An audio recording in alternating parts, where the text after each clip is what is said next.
I'm Intruder Green. You might know me from things like Fuji Rock, Beijing Office of Criminal Deportation, and WeChat. Welcome to the Intruder Green podcast. It is the 7th of August, 2020. Sorry guys, we got this coming out a day late. That's because fucking shit is crazy right now. I know it's kind of crazy for other people in a different sense because you like can't do shit and like you got tons of time on your hands.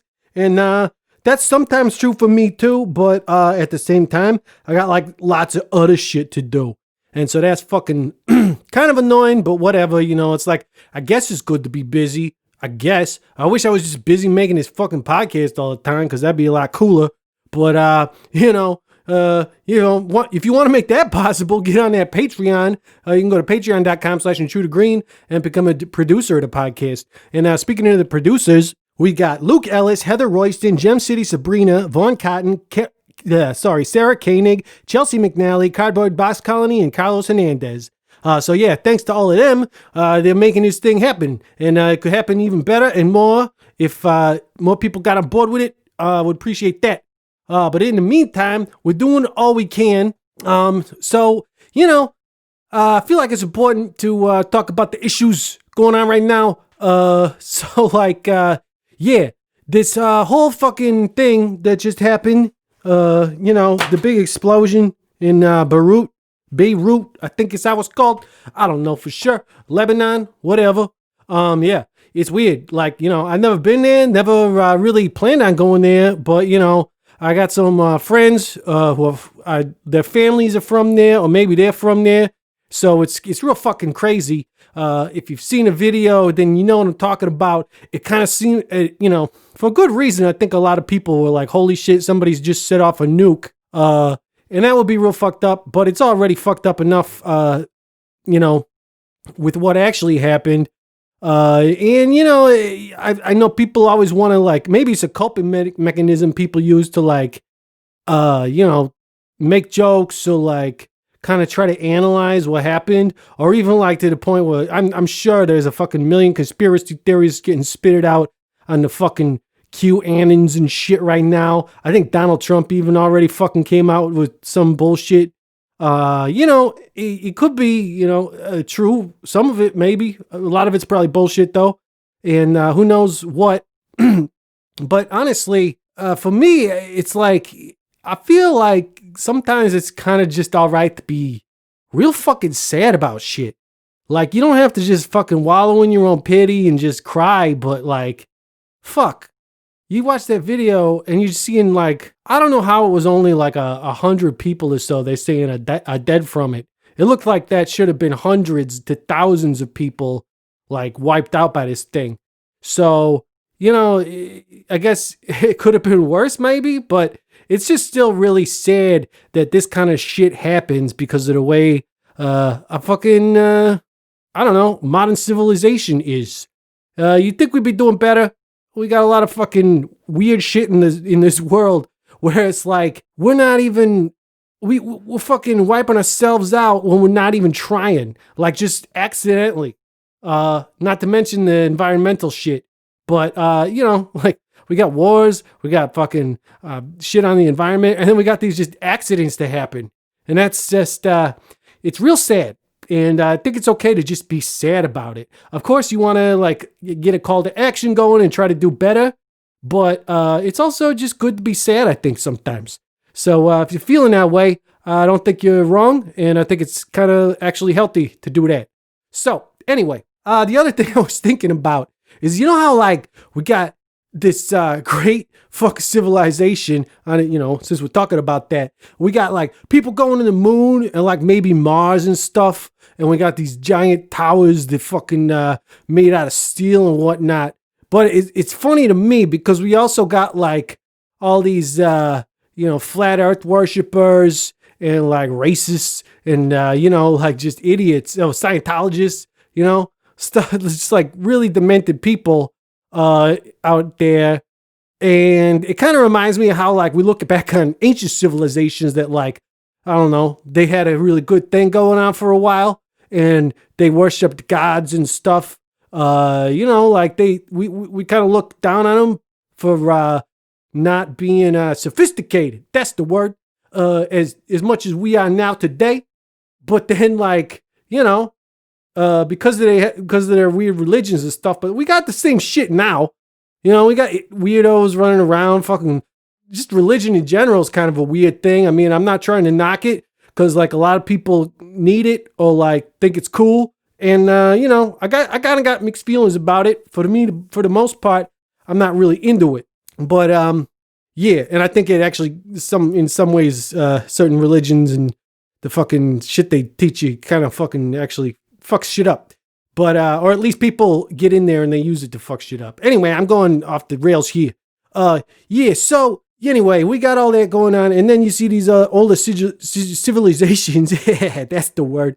You know, they crumbled, and we look up, we stick a nose up at them, and we're like, "Oh, yeah, buddy, you fucked that one up, didn't you?" But like, maybe that's like what we're headed to. Maybe we're like on a rebound of like going back, and like we're seeing our civilization crumble. It's gonna like be like accidents like that. Shit blows up, and like the fucking, you know. You got the whole world against us now with this fucking virus. Maybe there'll be another one soon. Maybe we'll all just get wiped out, and then a bunch of buildings will be left around for the next whatever people to come around. I mean, you know, obviously there's going to be some people left, and they'll be like, oh, what is this ancient civilization? Maybe in America or something. I don't know. But yeah, they'll be like, I don't know. They stored all their information on these weird fucking books that you like need electricity to fucking use. And I don't know. Now we don't have electricity because we figured out how to like genetically improve ourselves to just absorb the sun, and it powers us, and we don't need machines. You know, that's a good idea for a novel, for a science fiction novel, a comic book. I guess that would be a graphic novel, right? Because that's the adult comic book thing to read. Anyway, yeah, you can hit me up if you want to fucking get into that. All right. Anyway, after all of that, I gotta say that this episode I had a good chat with Chachy from a band called Round Eye, and I know that sounds pretty fucked up, but they're pretty cool. He's been living in not Japan, China for a while now. I can't remember exactly how long. I think like 10 years or something. So he's been there for a long time, and so you can imagine, based on that, and the fact that his band is kind of like a political satire type of thing, it got heavy into, I don't want to say politics, but like social stuff. So, you know, I feel like my favorite podcasts to listen to right now are the ones that get away from that, because, you know, of course you want to stay informed about stuff, but it's better to like, I think have a release or escape is the word here, and do that for a while sometimes too. So I'm gonna try to do some of that, but I had to, you know, get into some of it with him because that's like a special opportunity and stuff. So I hope you guys enjoy it. And without further ado, I'm on the show. Hello, this is a prepaid collect call from Intruder Green, an inmate at Federal Correctional Institution. This call is subject to recording and monitoring. To accept charges, press 1.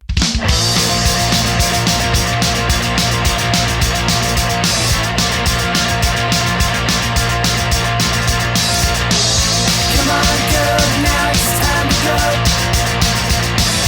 to a place where nobody goes. In another town, on the other side of space, it won't be the same.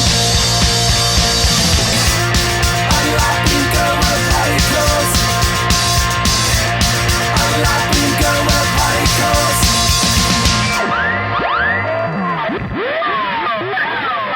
Ladies and gentlemen, Chachy from Round Eye on the Intruder Green podcast. All right. Well, now we're in it. Yeah. So, yeah, like we were saying, this is a real interesting one because you're in China, right? Yeah. Yeah, I am. I'm in Shanghai, China. That's very interesting. I don't think I've ever done one of these with somebody so far away. We do a lot of stuff with people from the States, a few people from Europe, but, you know, China, that seems like a pretty special place to be in at this time in history. You know, with everything going on with the pandemic and everything. It's a special place with all sorts of happy time, good feelings. Yeah, I'm sure.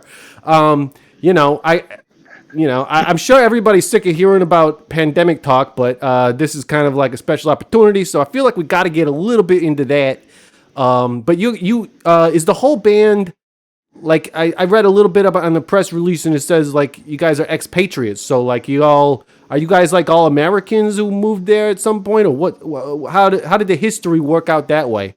I mean, in this band, we've had the current band is an Irishman, an Italian, and 3 Americans. Oh wow! And we've had Puerto Ricans, 2 English, Spaniards. We've like all sorts of people, Chinese, and we've had a lot of cast members in this weird drama. Oh, that's cool. So you have gotten some locals involved as well. That's nice. Yeah, for sure. So like, yeah, in the press release, it says you're like an activist type band. And I kind of picked up, it almost seems like some of the like, first of all, I dig the tunes a lot. I love how it kind of is like sort of some controlled chaos is the best way I could put it going on with like, it's not straight up like Ramones type punk rock. It's like stuff gets a little noisy and goes a little crazy. And I like that. But as far as the lyrics, it seems a little satirical sometimes. I mean, literally the the fucking band name is pretty fucking great. Pretty much at all times satirical. Yeah. That's kind of what I was thinking. I didn't have a chance to listen to every single song, but yeah, I dig it, and that's fucking cool. So like, what inspired you to do that in the first place? Like, how'd you get going on this? And how long have you been around anyway? I know that's like 3 different questions that I just asked you. Feel free to answer them however you want. Yeah. So, okay, I lived in China for 10 years, and Round Eye's been around for 8 years. All right. And we formed because I needed musicians to finish a record that I had abandoned when I lived in. I was raised in Florida. All right. I was born in Chicago, raised in Florida, and I had a band for 10 years in Florida called the Libyan Hit Squad. All right. And our last record in Florida was a collab that we had with Greg Ginn of Black Flag. Oh, that's cool. And it was just kind of just laying there, and I had nothing, I had no means to finish it because I just jumped ship from America and came over here. Yeah. And so I decided to just try and finish the record, and I found a drummer, I found a bass, I had a bass player and 2 saxophones, and we finished the record. But then what ultimately happened was we realized that it sounded nothing like the previous band. So we just decided to split it and make it 2 EPs and as a transitional LP for one band to the other. So I finished the last band stuff and started a new band with this split EP, 12-inch. Well, that's fucking cool. That sounds like a lot of work. You gotta be fucking really into it to get all that done. Oh yeah, it sucked, man. Yeah, that's right. I mean, it's rough. Anybody who doesn't know, it's rough making one album, in a year or 2, let alone doing all that. So, but that's good. That's Right. But I don't know. Did you say like and why? This is, yeah. The Greg Ginn collaboration, that was before the whole Black Flag drama, so it was a lot easier back then. There wasn't so much. Ginn was still kind of a recluse a little bit. He wasn't really hiding from people, but he was just not as so much in the spotlight as he was after Black Flag had their big fallout. Yeah. So it was, it's a very warm and easy process.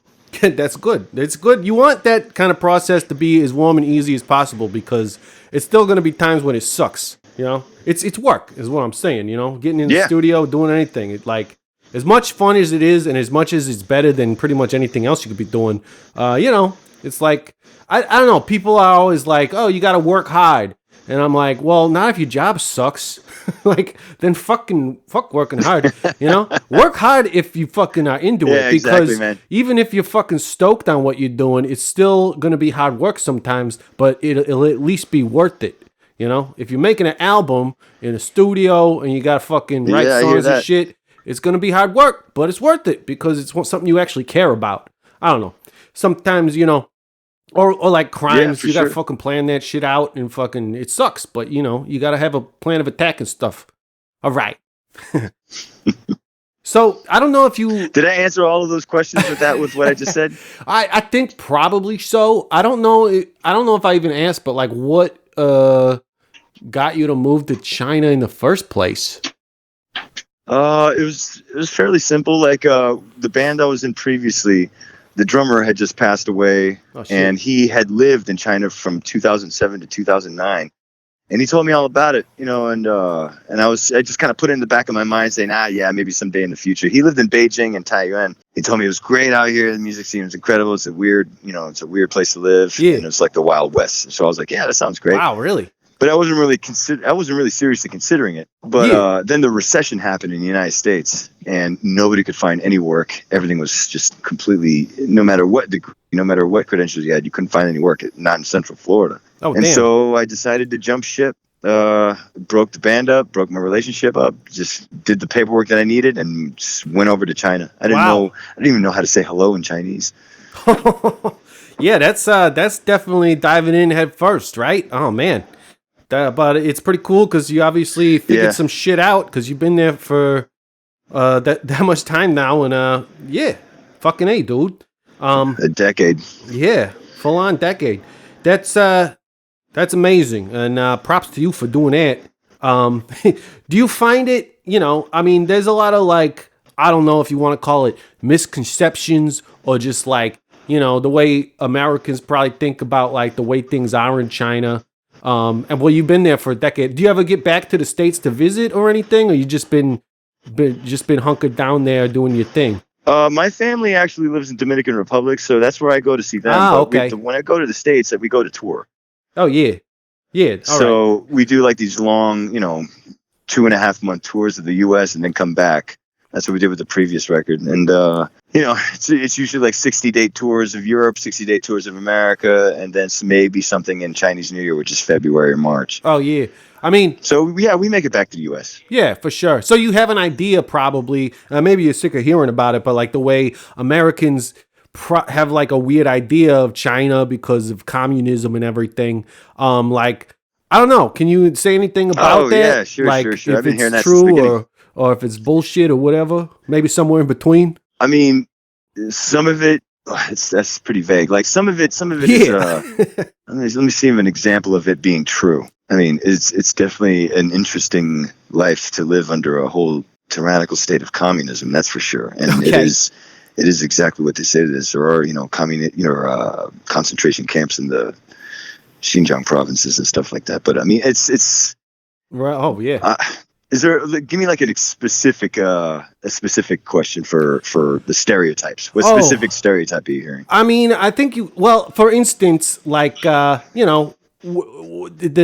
sort of like I don't know what the word is, but like a regime that's sort of like monitoring everything all the time. Like we worry about that a lot in America, even though we got Amazon and Google monitoring. 100%. And now we're talking about this over the Skype. True. And I think a lot of people are like, well, they're probably listening to you right now. You might get like a knock on the door pretty soon or something. And you think that's 100% true? They probably would, and they have before. Oh, wow. We've had tours canceled. I've had to meet with the Ministry of Culture. They do watch you. I've been pulled out of my house at 10:30 at night for a random drug test, and then they take me away for 2 days and then keep me in a cell, hair testing me, piss testing me, and there's no lawyers, right? And so you're just sitting there until I thought I was getting deported, but then they happened to let me go on the end of the second day. Oh wow! And all that shit's true. They have a social crediting system. They have facial recognition. Yeah, they have.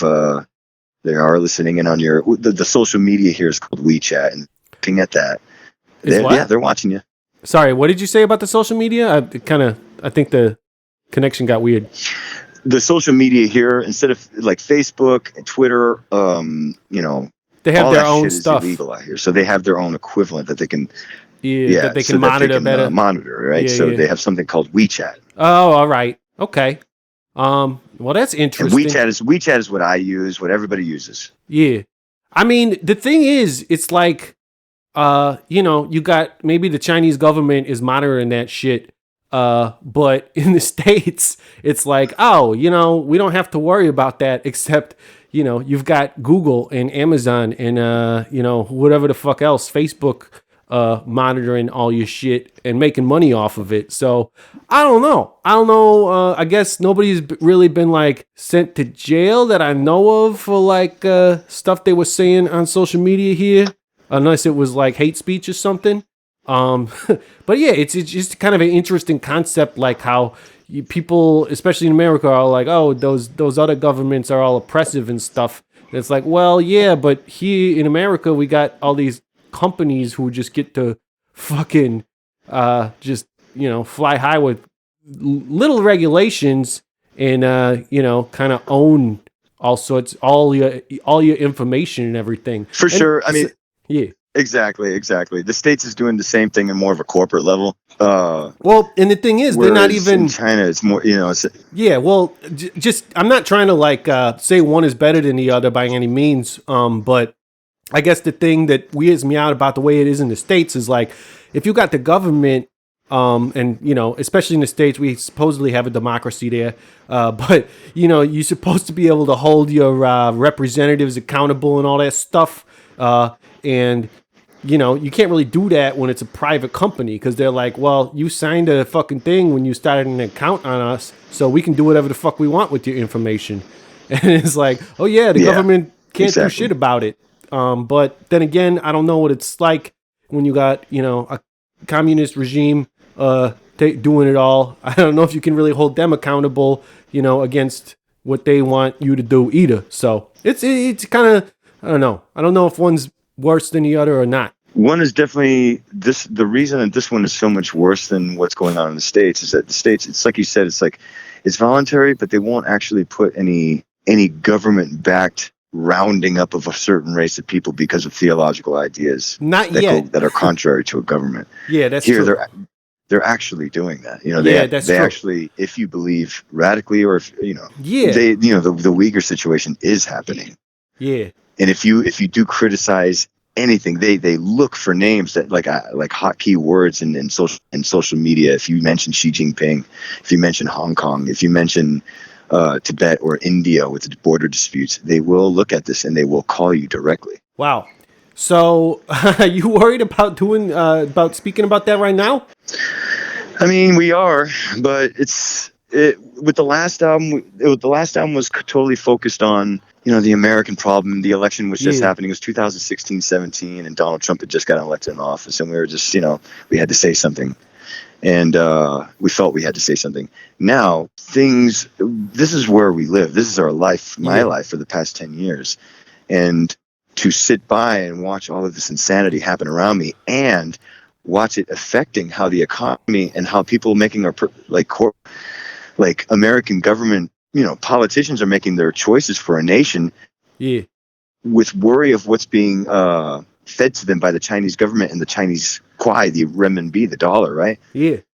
We're starting to see how China's the Communist Party is starting to influence the social media and the basically all the core values of American politics, of American freedoms, or whatever you want to fucking call it. Yeah. Huh. China's really starting to buy out the very root of what makes the whole, freedom of speech. They're buying it out. Yeah. That's interesting concept. Look at the NBA, look at South Park, look at Disney. Yeah. I don't know too much about it, to be honest. But I do think that people are paying more attention now, partially because of the whole pandemic. And, frankly, Trump trying to call it the China virus and stir up all this hate.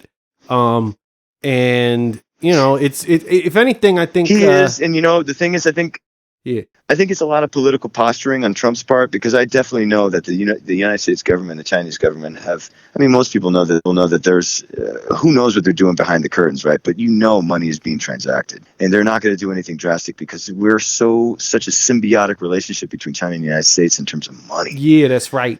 And then we can't ignore what's happening in Hong Kong. All of our friends in Hong Kong are being completely wiped out. Their way of life is nearly gone. They are soon to become just another city in mainland China under those rules. And everyone's afraid Taiwan's next. Oh man, that's so crazy. For us to make this record, we just felt we had to say something. Yeah. So how so is that happening? Like, how does someone get their way of life like wiped out like that? Are they just are those the people that are getting rounded up and sent to prison camps if they try to Well, they can if they have any sort of like seditious things to say about the government. Now, Hong Kong used to be, let's use Hong Kong as an example. Yeah. Hong Kong was an autonomous state. Okay. It was handed over by the British in 97, 95. Yeah. And they were assured that they would have their own judicial system, their own, they would run their own country with the two-party system, right? So the Chinese would be there, of course they'd be there, but they would run their own affairs. The communists would not meddle with their freedom of speech. You know, you can use Facebook, you can have an opinion on things. They have a why am I blanking out here? They have a fair judicial system in Hong Kong before the communists came in. Okay. But now that's all gone, especially with the extradition bill. You know, that's what really started getting the ball rolling. So if you did a crime, that was a crime on mainland China rules, they could extradite you, bring you into mainland China, and then try you by Chinese rules. Yeah, right. I know. Yeah. Okay. So, brutal. But now they totally took over, you know? So now that's right. Everybody, I mean, that's why the UK is offering refuge for people in Hong Kong. Taiwan is offering refuge for people in Hong Kong because their way of life is gone now. It's going to be completely different. Yeah. Huh. And that's not just like, I mean. Yeah, it's heavy. Yeah, it's very heavy. And we don't normally get too heavy on the podcast, but I feel like this is it's an interesting opportunity being able to talk to somebody with, having... You obviously lived in the States and then moved to China, so you've got some perspective there and seeing how the world actually works. And now more than ever, I think it's important for people to, hear about this stuff because, otherwise we just hear about it from, maybe some news sources, but you got fucking people in power who are trying to control that power. I totally agree, Yeah. So I appreciate the media you talking tends to about kind of over-exaggerate, especially now, everything's so politically skewed. Yeah, that's right. And who knows? But I lived in China for 10 years for a reason. It's like when I first got here, I felt more freedom in communist China than I did in America. When I looked at a cop here in China, I didn't have the sudden feeling that I did something wrong when I know I didn't do anything wrong. When you look at a cop in the state. Oh yeah, dude, I can. But it was just so. Yeah. I totally know what you're feeling because I had the same experience coming over to Germany, and people ask me why I came here, and it's like I can't give out all the information because of laws and stuff, but that's part of what I like over here is definitely that I'm not afraid a cop's gonna shoot me all the time, like. Just getting pulled over in the States, which you don't really get pulled over here unless you're actually doing something wrong. But you're not going to get pulled over here because for some made up bullshit. They actually, exactly are enforcing rules because they need to be enforced and instead of just trying to make money or because they fucking have anger problems. So that part of it is very nice. But see, right, exactly. And that was the beginning for me. The safety illusion was the beginning for me. That's why I started living here for so long. Mm-hmm. But then around 2015 and 16, when Xi Jinping started really getting power in office, and that's when I really started to notice the big changes. Okay. I mean, everything. I'm talking in a period of 2 years, everything accelerated in growth. Yeah. And you could just watch it happening before your eyes, and you started noticing social crediting didn't exist when I first moved to China. Facial recognition didn't exist when I first moved to China. What is social crediting? He started bringing back a lot of the Maoist ideals. Yeah. So it's almost like a second cultural revolution. Yeah. What can you tell me what social crediting means? Social crediting means, okay, say like you have $100. Yeah. And you steal a pack of gum. Yeah. They'll take $2 away. Oh, all right. Interesting. You know what I mean? Like, and then if you do enough bad things, if you commit enough crimes, once you get to a certain low point in your social crediting, you won't be able to use public transit. You won't be able to get on an airplane or a train, or you won't be able to use your social media to pay for something. Yeah. They'll start limiting your access. They'll start forcing you to be kind of localized into wherever you're living. Huh. That's very You won't have. interesting. They'll limit the freedoms that you have. Yeah, I get it. That's pretty fucking interesting. Because like I guess Yeah. they kind of try to do that in similar ways in the States, but probably not quite as harshly.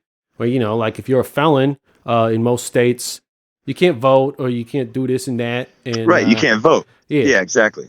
And that's Exactly. It's like that, but it gets down into your everyday life. yeah, that's right. I think they made a Black Mirror episode sort of like this. It does sound very Black Mirror like, and it's interesting too that it's kind of like an ongoing thing, and how it affects the states because we got this election coming up, and hopefully we do a better job this time as Americans. I don't know that we have a lot of great options, but whatever. That's a whole different debate.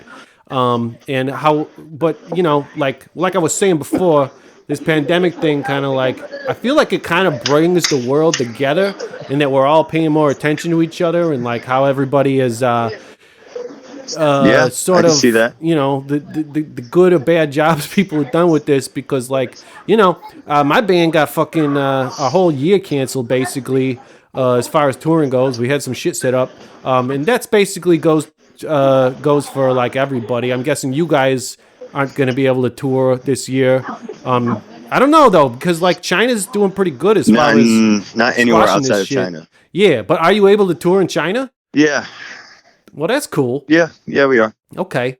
Because like even I mean, certain places. I have a list of like all the provinces of China, and Yeah. in the list it tells you which is the hot zone, which is this area where you need to show a certain green or red or yellow QR code, Okay. which is the area you need to be quarantined for a certain amount of days.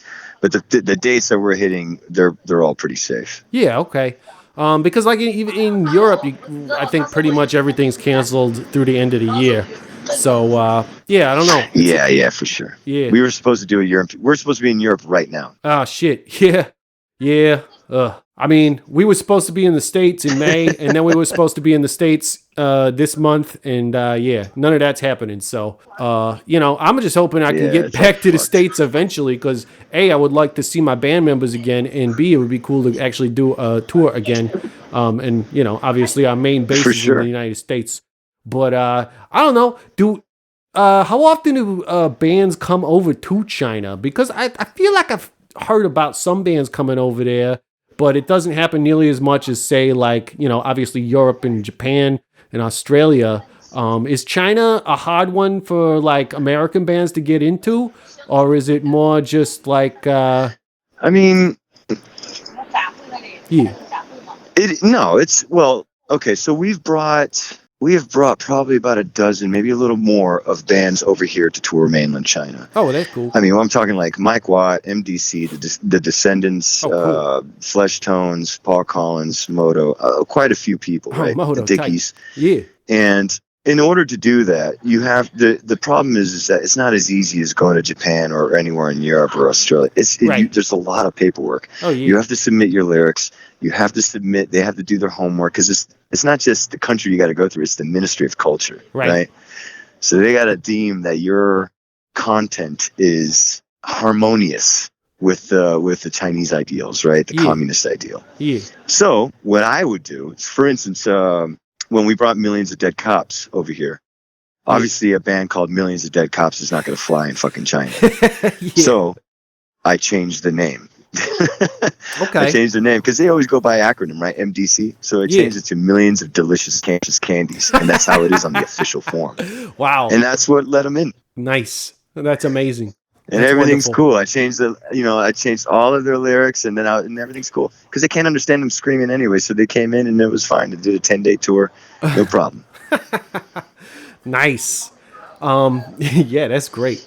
But yeah, I mean, it's for some reason, China is just very mysterious to a lot of the Western bands and the Western. They think that they're not aware that there's such a market out here. Yeah, But I mean, there's, I believe that there There is. is and there isn't because Yeah. lately they've been applying a foreigner tax on here. Uh-oh. So, and the tax is so heavy on DIY circuit bands touring the area that it's almost you just break even. It's hard to make Yeah. like a real profit off of China with all these laws. I guess that makes sense as far as trying to control things, because then you got to go through like the you know, the circuits that they want you, that are more regulated probably, in order to like, Yeah, for sure. you know, Absolutely. yeah. Or at least the people who can afford the tax, who are going to make enough money, already go through those circuits anyway. So it's almost like you know, gentrifying the whole fucking system, if that makes sense. Exactly. I mean, most of the bands that we ever toured with from outside out here, they've always, it was, they hope, you know, to break even or maybe go home with some money. But for the most part, it's for the experience of coming to this weird place. Oh, for sure. And I would like to experience that sometime. I don't know how they are with, you know, ski masks over there. I know they're pretty good at wearing like mouth masks. So, you know, maybe we'll fit in real good. I don't know. But, you know, it's like, it could be cool. I believe it could be cool. And hey, I thank you for like kind of indulging me and probably some people from my audience on such a like serious conversation here. But like the band is much more like kind of comedic, right? Like I've seen your videos and stuff, and like they're just fucking, I don't know. The best way I can describe it is like bonkers, kind of. They're just like so much goofy stuff going on, but like it's satirical and that's cool. But it's just like, I don't know. It's a lot of fun. I mean, it's supposed, the reason is this, you know, I'd like to consider the band a mirror for a Western mirror for what we see and what we go through with China. Yeah. You know, common sense doesn't exactly thrive out here. Yeah. Okay. So it's, I don't know if common sense thrives anywhere these days, but yeah. No, I know it seems to be in short supply in a lot of places, doesn't it? Yeah, that's right. But yeah, I mean, it's just, you know, with suntan, with that video, it's just, in Asian cultures, it's just a common, even today, it's just a common thought that whiter or paler skin is the acme of beauty, and anything darker seems to more of as a peasant or kind of a field worker or an ugly trait. It's just how it is out here, man. We're talking about a country that's had a brand of toothpaste called Darlie, which was originally called Darky, with the logo being a fucking, you know, blackface jazz hand, you know, the jazz musician thing for a long time. That's so weird. That's just how it is. Yeah. Huh. Wow. That's and in Chinese, if you look at the Chinese name of that toothpaste, it still literally just says black people toothpaste. Oh my God. Wow, that's amazing. Like I don't even get it. That's like because black people's teeth like stand out more against their skin or something, I guess. Fuck, I don't know, man. It's so weird. Well, anyway. That's some interesting branding. Yeah. Thanks for listening to the Intruder Green podcast. By now you probably heard about our sponsor, Stupid Rad Merch Company. And if you haven't, then listen up, because I gotta tell you, Stupid Rad Merch Company is a great web store with a bunch of your favorite bands at stupidradmerch.com. And if you're in a band and need some work done, they can get you totally covered for a modest price and super quick turnaround time. But don't just take it from me. Here's what the ladies from Bad Cop had to say about it. Comes up with great ideas. It's always pushing, always moving. Simeon is delightful to work with. He's very responsive and professional, and It's the quality of the shirts. I like them. yeah, high quality. Very well done. Very well done on the ink. It really feels does. like a family again. It feels like it's a place where you can trust what's happening. And don't forget to use the code PRISON at checkout and get a 15% discount on all Stupid Rad branded apparel. That's PRISON, I think. I don't really know how to spell, but those are the letters they told me to say. StupidRadMerch.com. StupidRadMerch.com. Guitar players, I bet you thought you were shit out of luck when it comes to finding your dream guitar or amp. You know, you go on some auction site or something and it's all crap. Yeah, well that's because, you know, you gotta look in the right place. And the right place is Yeah Man's Vintage and Used Guitars. They got exactly what you're looking for. Now I know what you're thinking. Aren't they located in like Switzerland or something? Yeah man, they are. Bern, Switzerland to be exact. But you know, you can get on the internet and you can go check out their website, yeahmansguitars.com, and you can order stuff on there. So, it don't really matter where the heck you are in the world. You can just get on their website and find all sorts of cool stuff that you're looking for. And you might not even know that you wanted it until you see it on there. And there's a lot of good stuff. If you got something specific you're looking for and need some help finding it, just hit up Yeah Man Guitars on the electronic mail. That's the email. It's like 21st century, and you got email and websites. It's like amazing. Some people will call it magic. Some people will call it science. I just call it, I don't know, crazy shit. YeahMansGuitars@gmail.com. As far as email goes, it's where you email them. And while you're at it, get your band a tour in Europe and stop by the shop. Michael and the rest of the crew would love to meet you, I'm sure. And you could tell them Green sent you. Yeah Man's Vintage and Used Guitars. But I definitely would encourage people to go check out your music videos. I mean, obviously you got the new album out. It came out on July 4th, right? That's like a specific planned thing that it, like No, to come out that on? was a complete accident. Oh, that really? was it was supposed to come out June 16th, Oh, and yeah. then I can't remember what it was. I think it was because the videos weren't ready. We were just like, delay it a little bit, and then it just happened to fall. They suggested that date, and I was like, yeah, sure, fuck it. Yeah, that's right. And you're doing it on paper and plastic with Vinny from, ex-Less Than Jake now. But that's yeah. Is this your first one on paper and plastic, or you've been with them for a while? No, this is our first one. The album we had before this was on Sudden Death, and then the albums before that were on Ripping Records in Florida. Oh, nice. So Joe Shithead was our boss for the last record. Right. Sounds good. I definitely encourage people to check out the new album. I've definitely listened to it. It's great. And the videos. I love you guys' videos. Thank you. get on the YouTube and check out the videos, or I don't know where the best place to find the videos is, but I love them. I love everything you guys do. I hope we can actually maybe meet in person sometime, and I can actually maybe see you guys play, because I'm guessing if your videos for sure, are... man. I'd love Leipzig. You got to come over here. Maybe we come to China sometime in the probably not too near future because of the way of the world right now, but someday. Yeah. Which band are you in? Are you in Masked Intruder? Yeah, Masked Intruder. That's why I'm Intruder. Oh yeah, dude, I know you guys. You know us guys. That's good. Where were you guys? I've been wondering about you guys. Where were you guys originally located? Like, what city did you start in? I mean, prison is where we're originally from, but we definitely spent a lot of time around the southern Wisconsin and northern Illinois.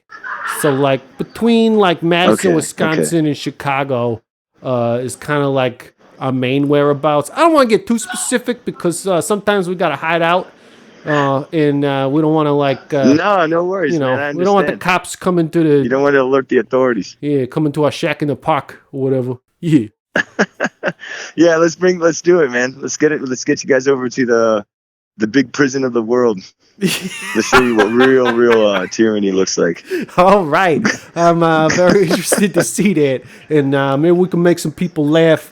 Actually, now since you mentioned it, what are the crowds like in China? Because I know like we played Japan, and not that obviously they're not the same kind of they're not the same place, but as far as like culture shock for us, I think Japan was like the biggest one we ever experienced.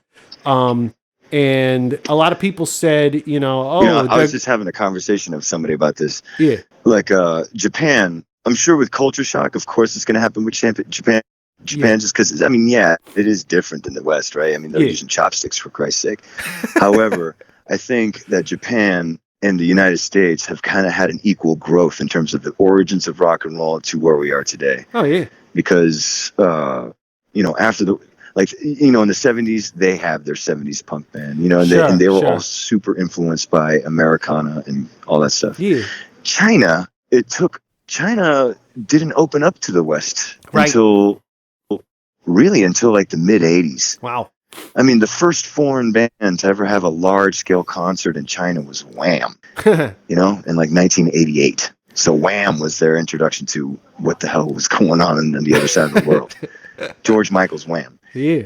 Yeah, I know. I'm familiar. And so the crowds, they had a lot of homework to do in a very short period of time. But now the crowds are great. The crowds, they go ape shit, and they get what they can.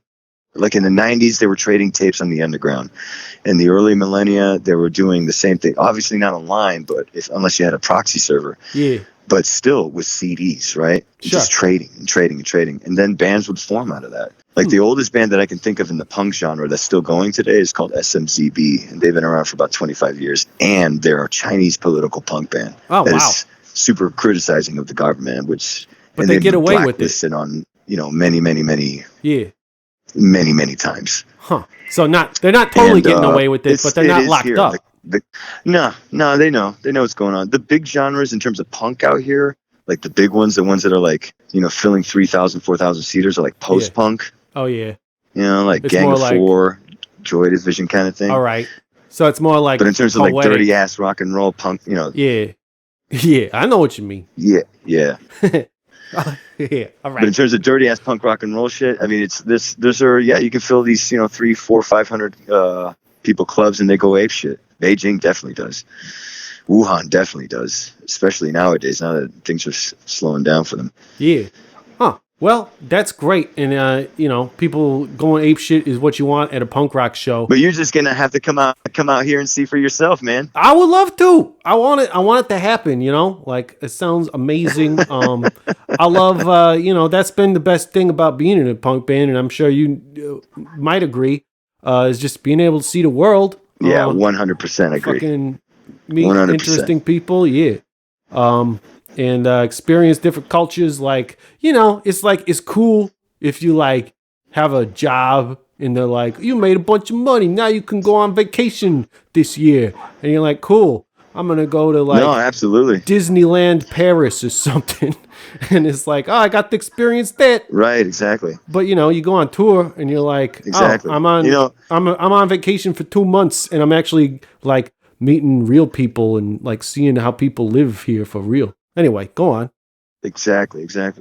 And I'm not gonna knock China too much because in terms of the government, it's 100% pile of shit. But sometimes like I keep forgetting about the people, and the people are fucking fantastic here. Oh yeah. They're just they're scared. You know what I mean? They have real. It's not just you that the government's going to go after. It's you and your family. Yeah, so and there's a lot of that tactic. But the people are when they want to cut loose, they're going to cut loose, and they really love and appreciate just good music and a good time. Oh hell yeah! I mean, if it wasn't for China, if living here, we wouldn't have been able to see North Korea when we made that video over there. Oh, that's right. So I can't believe there's blessings and there's also What's that? There's blessings and what's that? Sorry, I was trying to let you continue on. You said there's blessings and and curses. and curses. Yeah. Well, I think it's important to remember too, because there's, especially in the States these days, a lot of people dealing with racism, and you don't got any help with the fucking pumpkin in the White House telling people about like how bad China is. True. And a lot of people are like, oh yeah, I hate Chinese people. And it's like, no, you don't. you might think you do because you just jump into conclusions based on what you're being told. But like, what I found, and I think what you're saying is a lot of people, usually the people in any country, are pretty similar, regardless of the government. And there's things you want to fight, but it's not usually the actual people. It's almost exactly the fucking same, man. You get these fucking crazy politically bent, like alt-right, non-face mask wearing assholes over in the States. Yeah. And then you got all these extreme Maoist, communist, crazy guys over here in China. And these are all people that are being fed the same shit from the same mass sources. One's CCTV and the other one's Fox News. It's the same fucking shit. Yeah. They're manipulating the same kind of people. Yeah, and they're doing a great job of it, which is the bummer, because I know, it's amazing, right? It is. And I don't know, like to me that's the biggest bummer about like the way things are working in the States, because I feel like we have more, opportunity to sort of go push against that sort of thing.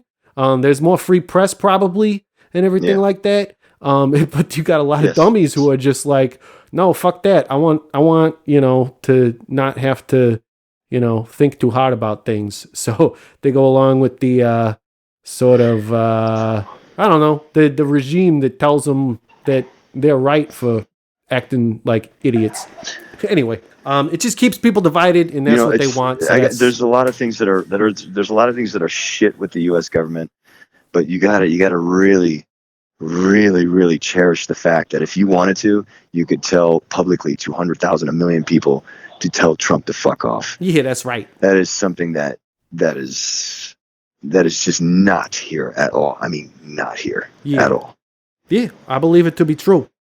But anyway, It's crazy. This is probably the most serious podcast I've done on this show so far. But wanted to ask one more thing about. Sorry, it's okay. No, it's my fault too because I love hearing about this stuff and it's really important right now. I think we're doing a service to the world. I believe. But I wanted to ask about that. Yeah, going into North Korea. Doing our part. That's right. Exactly. And that's part of punk rock too. You got to keep, it's about keeping people aware of fucking what's really going on. But Hell yeah, man. You can't sing about peace and drugs all the time, right? That's right. Or you can't, there's a time for comedy and there's a time for fucking, saying fuck the man. But anyway, North Korea, you did a video there and like, I don't know. It's so weird to me. Is that even more like of a thing than being in China is? It's just like, I don't know. People get weirded out with North Korea. Imagine with North Korea, imagine 1984 being a real place. Oh, yeah. Okay. That sounds about right. Like, imagine that. And then imagine taking a tour through that. Yeah. That's what it was. But they somehow let you film a fucking music video there. It was extremely restrained. Like, you can't really tell because we're walking around in our theme park with a roller coaster. That was the only place that they would allow us to film freely, and they only gave us 15 minutes at a time to film. Wow. So 15 minutes. Yeah. Too many people would congregate around us. We'd stop for another 15 minutes until everybody went around. Oh, wow. And just dispelled. Yeah. Then we start again. And there were some places where we accidentally filmed. We accidentally got in the fucking view of the camera, and they said, nope, you got to delete that. And they watched this, and they made sure we deleted it. Some of the shots made it into the film, surprisingly, because, fucking iCloud. But no, man, they were so stringent on that. Yeah. Huh. Yeah, I mean, that makes sense. I would expect that. But it's interesting to have that you actually, like, went through that. And I don't know, but they oh yeah, dude, North Korea made China look like a walk in the park. Wow. Yeah, well, that's really fucking interesting. All very interesting. And I guess I don't know, do you got anything else you want to throw out there as far as the new music, new album? Guys, do you have any touring plans? I mean, I guess probably not outside of China, right? I mean, we were supposed to play with Black Flag in Hong Kong. We're supposed to do all of Europe, and we're going to Rebellion, and all of that's gone. Yeah. So, like, I guess it's all postponed to next year. Yeah. I don't know. I mean, who knows? I guess it's really hard to say. And right now, we're just doing a Chinese tour. So next week, we're playing Chongqing and Chengdu, and after that, Guangzhou, and then Qingdao. But we're just taking it as it comes. Oh, yeah. Like, I can't even go back to home to visit my parents because the country's locked up. Oh, I know. Like I said, I can't go back to America right now to visit my friends. So, yeah, right, it's a fucked up time to be in, especially being abroad. But at the same time, I don't know. I guess I'm stoked to be in Europe and not the States right now. I don't know. Yeah. Yeah. Places got double-edged swords. Yeah. But the one last thing I always... They do. Yeah. The one last thing I always try to close out the show with, and this might be, you answer this however you want, but I always have to ask about a crime story. If you could tell me one, made up or real. Maybe you got away with a crime. Maybe maybe not. I mean, I already told you one by me being locked up for a couple of days by the whole drug thing. But that's true. Here's another one that involved the whole group. Yeah. We were on tour in 2015 with the UK band The Boys, the one from the 70s, and here in China. And their tour was called the First Time Tour. So we commissioned an artist in Guangzhou to take the theme of the first time in China and adapt it to some sort of artistic form because we liked his style, right? His name's Tony Chung. Oh yeah. And we just let him have it. So what he comes back with is this fucking beautifully illustrated, like so many colored painting of a girl sitting in the shallow end of a pond with lily pads and these weird angels and with holding instruments around her, fluttering around her, these pixies. Wow. And her legs are spread wide open. She's wearing a young pioneer's uniform, which is like the Girl Scouts of China. Yeah, China. I think I can picture and that. She's spurting blood from her vagina, right? Wow. And inside that blood, it says, "First time in China tour, the boys in Round Eye." Wow. Yeah, that's hardcore. That fucking poster goes out, and the Ministry of Culture sends officers to every single one of the bars at every single one of the dates and forces them to shut down in danger of being arrested. So if the show was happening on that date, they were going to be arrested, and there was going to be fines to every one of the bar owners. Wow. So I'm getting calls from all over the country with official documents, and this is not the police. This is the Ministry of Culture, so it's like the FBI. Yeah, right? Yeah. And I had to put on a goddamn shirt and tie and go over there and have tea, quote unquote, with the Ministry of Culture. And that's basically, they just talk to you with a whole giant pot of tea with a giant folder of your life in China, and then turning the pages showing, screenshots of your social media, screenshots of your passport, the poster itself. They showed me pictures of a Christmas show we played 3 weeks prior, me holding a dildo wearing a Santa Claus outfit, just to show us that they were watching. Yeah. And then at the end of that whole meeting, they said, we're not going to kick you out of China, and we're not going to fine you, but you cannot do these shows. Wow. And that's it. Hot and damn. So what we ended up doing was we did the shows anyway. All right. But we did them in underground bunkers. Oh, wow. And so, we told everyone, you got to leave your phones at the outside of the door of the venue. Yeah. Come in, and we can only let 100 people into each underground venue. And we did it. And Vice Magazine did a whole story on it, and it was we kind of, we turned lemons into lemonade, but that was our brush with the ministry. That's amazing. I think that's one of my favorite crime stories. Not only because you kind of the poster, it's beautiful. Well, you kind of got busted, but then you eventually kind of got away with it too. So that's like extra cool. Yeah. No, the boys can say that they played China. They definitely did. Wow, that's amazing. And yeah, but they were able to come over even though they knew they were like a band that was trying to do shit and that they didn't want them to do. Well, the thing is that all of the shit came down when they were already landed. They were already here. Right. We were having dinner, getting ready. Oh, our first show's tomorrow night. And then the shit hit the fan. Oh, yeah. You know what I mean? So, yeah. Everything was cool until about 12 hours before the show. Yeah, so you're backed into a corner anyway, and you're just like, well, we can't fucking cancel this tour now. Our livelihoods are on the line. Yeah, they're here. We got to do something. Right? Yep. Huh. Well, that's very interesting. Yeah. I thank you for spending this time with me. And I fucking, this was, I was really looking forward to hearing, an expatriate.